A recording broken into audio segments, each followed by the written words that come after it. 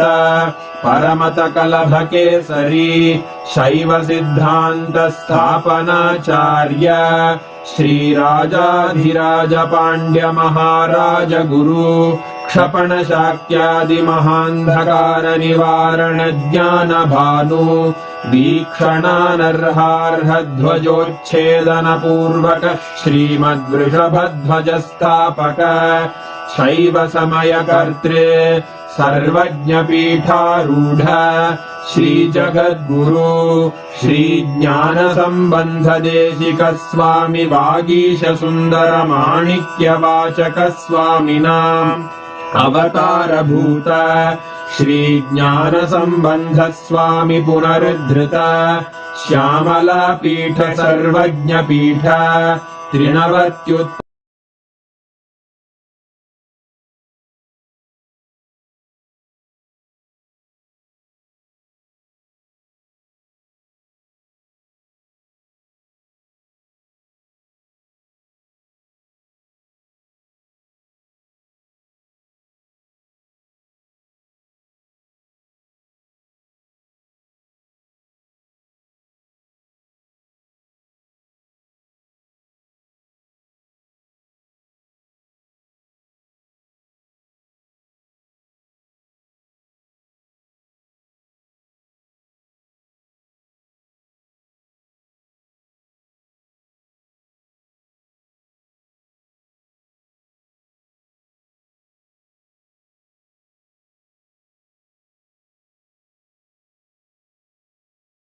इक्ष्वाकु हरिश्चंद्र भगीरथ श्रीरामचंद्र शूरसेन इत्यादि अनवच्छिन्न सार्वभौम चक्रवर्ती परंपरागत चतुष्षष्टि योगिनी मंडित चतुष्षष्टि संप्रदाय प्रवर्तक मनुधर्म शासन सूर्यवंश प्राप्त सर्वज्ञ पीठ सुरांगी साम्राज्य मूर्धाभिषिक्त चूड़ामणे साक्षात् श्री परमशिव समुद्भूत कपिल महागुरु पुनरुद्धृत महानिर्वाणि पीठ अष्टोत्तर सहस्र श्री महामंडलेश्वर साक्षात् श्री परमशिव सिंहासनाभिषिक्त समस्त गणनायक श्री महागणपति समारंभ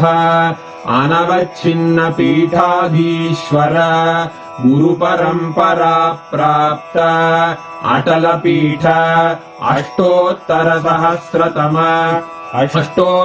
सहस्र श्री अटल पीठाधीश्वर धर्म मुक्ति स्वर्गपुर स्वर्ण पीठ त्रयोविंश गुरु महासन्निधान कैलास परंपरागत आदिपीठ सर्वज्ञ पीठ जगद्गुरो श्री कैलास पुनरुद्धारक श्री कैलास परमाचार्य श्रीमत्परमहंस परिव्राजकाचार्य वर्य सच्चिदानंद प्रणव स्वरूप श्रोत्रिय ब्रह्मनिष्ठ श्रीमज्जगद्गुरु श्रील श्री भगवत् श्री नित्यानंद परमशिव श्री ज्ञान संबंध देशिक परमाचार्य स्वामिन् अत्रागत्य परिपाल्य च अस्मान् विज्ञानवितरणेन विजयी भव जय जय।